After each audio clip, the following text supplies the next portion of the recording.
In week 3 with Oliver, we've been working on putting all of the skills that we've taught him in the house together out in the garage. We've been working outside a little bit as well. It's pretty hot today, so we're in the garage. So the things that we've taught him inside were finding heel position, front cross turns, U-turns, left turns, and right turns. Those are just 4 different healing patterns you'll do with your dog typically when you're out on walks. So when we're working in the garage, we're introducing him to a different environment than he's used to because we've been practicing in the house. And we're going to start to kind of put all of these things together. So the first thing is getting Oliver to find heel position. So for the first rep, I'm going to take a piece of food and use a food lure to get him in position, just to kind of remind him what we're doing. Oliver, heel. Good job, bud. Break. And then on this next one, I'm going to try it without the food in my hand. Still going to make the same motion, but just not have that food lure in my hand to start out with. Oliver, heel. Good boy. Break. So then the next thing we taught him is our U-turn, which is where we are turning away from him and keeping him on the outside of us when we do a 180 turn.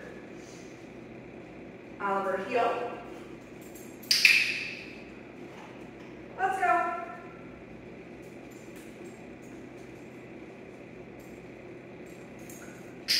Good job, buddy. Let's go. So I'm holding the food up at my chest, except for when I go to make the turn. When I go to make the turn is when I bring it back down. So I'm going to show this to you again. So he knows I have food. I'm bringing it up to my chest to encourage him to look at me as we walk. Good job, buddy. And then I'm bringing it down as I go to turn, marking me rewarded after he's made the turn. Break. Did you get it? Oh, great. Good job, buddy. So then the next turn is our front cross turn. So for this, Oliver's on our left, and we're turning to our left in front of him. He kind of has to pivot, and we need to make sure we stay back far enough so that when we turn, we're not bumping into him. So I'm going to show you what that looks like. So we'll start off by getting him into heel. Oliver, heel. Good job, buddy. Let's go.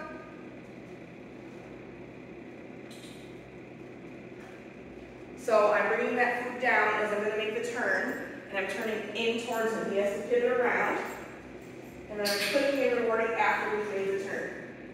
Oliver, let's go.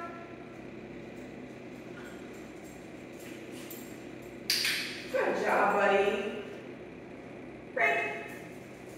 I'm going to show that to you one more time. That one is the more complicated of the 2 turns you would do with your dog. Oliver, heel. Good puppy. Let's go. So again, I'm bringing that foot down as I go to make the turn, clicking and rewarding after we turn. I'm going to grab another piece of food, show him I have it. Let's go. Good job, buddy. Bring that food down as I go to make the turn. Good job. Break.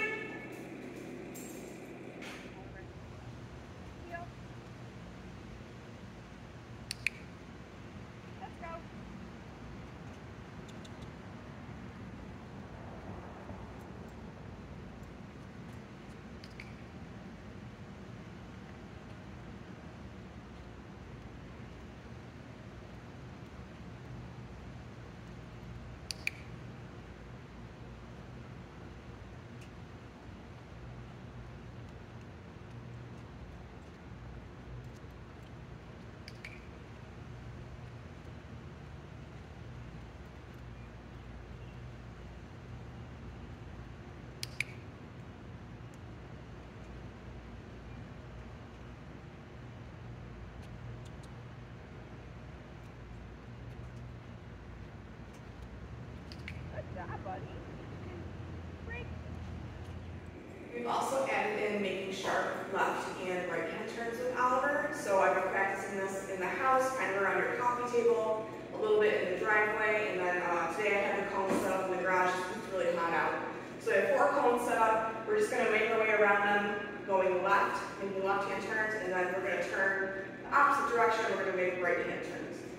So for this, you're going to do the same thing by getting your dog into heel position first. Oliver. Good boy.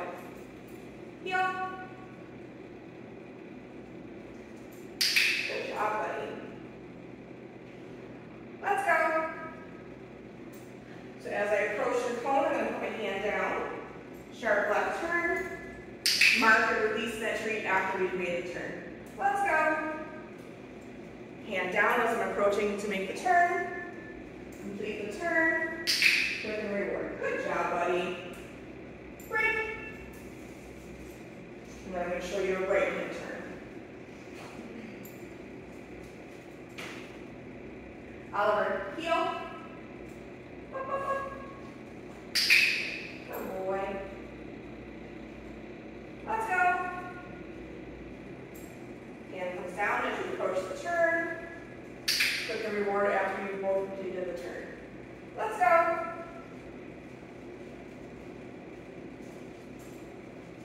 Good job, buddy. Let's go.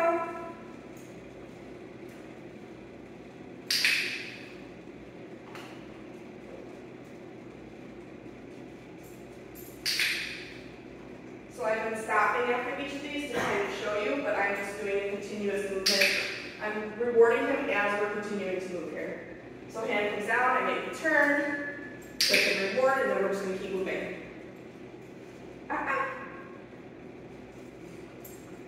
Good job, buddy. Break. Good job, buddy. Let's go.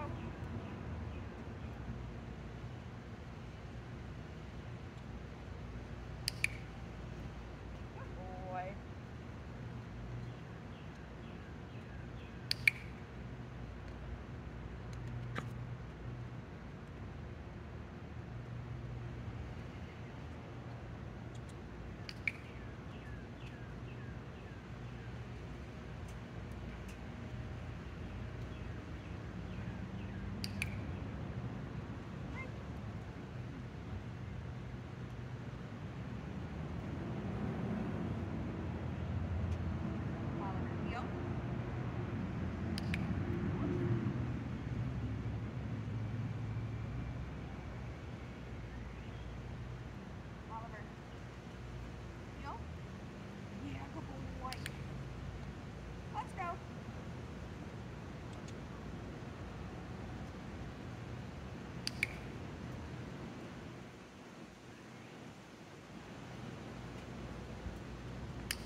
Oliver's door manner skills have been coming along really nicely. We've really only been practicing at your back door. So for week 3, we've been starting to practice at different doors. So this is your door from your garage into your house.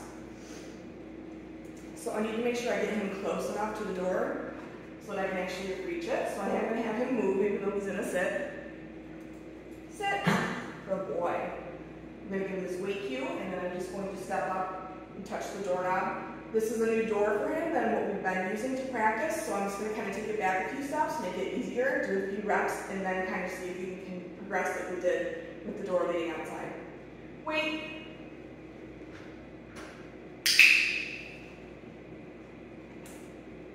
Wait.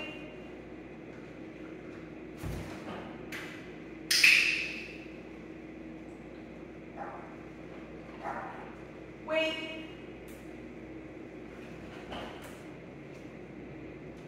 Break. Good boy. Good job, buddy. That was good. Then we can do the same thing going out, but I'm going to do this with the door open so you can see it. Oliver. Sit. Wait.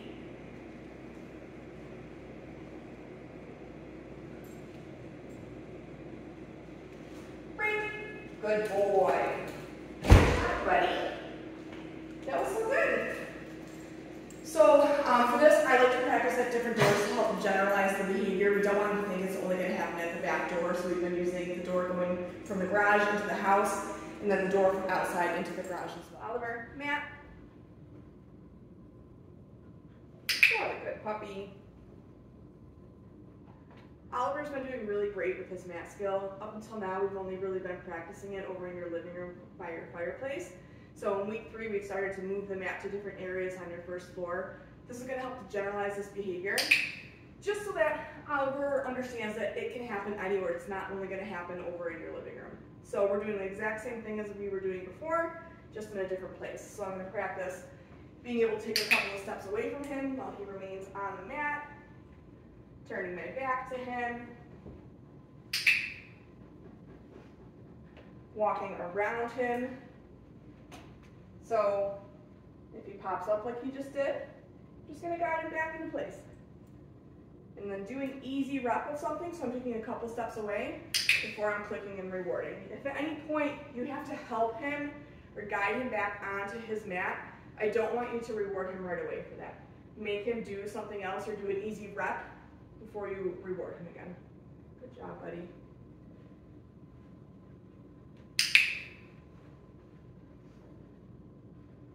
So walking all the way around the mat can be kind of tough because sometimes your dog doesn't understand they can just turn their head and keep an eye on you. They sometimes think they have to get up and turn to be able to keep their eye on you. So this is really good. Good job, buddy. Break. Never so often I will let him break. I'm not going to have him spend a crazy amount of time on here. Oliver, mat. What a good puppy.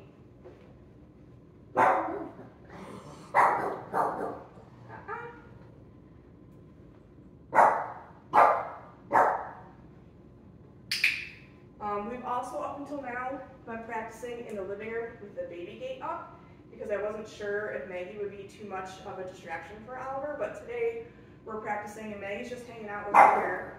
So she's also providing a little bit more distraction. You can hear her barking. Oliver's definitely interested in what she's barking at, which I think she's just barking at me talking, but he's staying on his mat.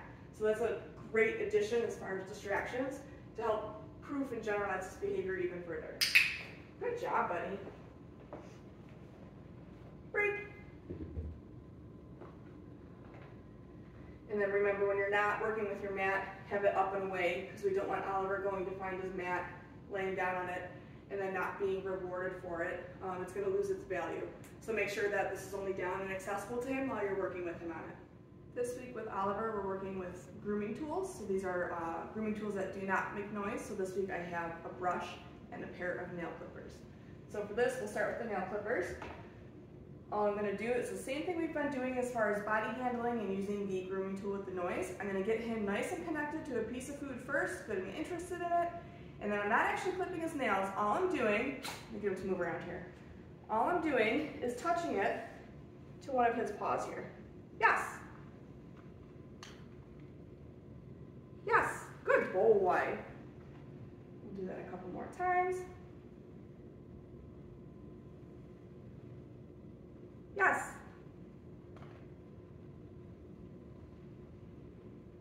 Yes. Good job, buddy. And then the brush is going to be pretty similar. So for this, I'm going to grab the food again. I'm going to try to get him to turn where I need him to. And then all I'm going to do is run the brush along his spine, not real hard, just nice and gentle as he's looking at that treat. Yes. And then I'm going to release a piece of food. Then we'll do the same thing. Yes. Good boy. We'll do that a couple more. So I'm going to go down his leg on this one. Yes. Good boy. And then we'll do a little on his chest. Yes. Good job, buddy. Break. Oliver's done really well with that. I don't really see any issues as far as him being at all hesitant. I also did let him sniff these a little bit too. Which is fine for you to do that as long as he doesn't then think that they're a toy and starts chewing on them. So I can just kind of let him sniff real quick. Yeah, good job, buddy. Give him a treat and then move into practicing using that on him. But yeah, he's doing really well with this. So good job, buddy. Good boy.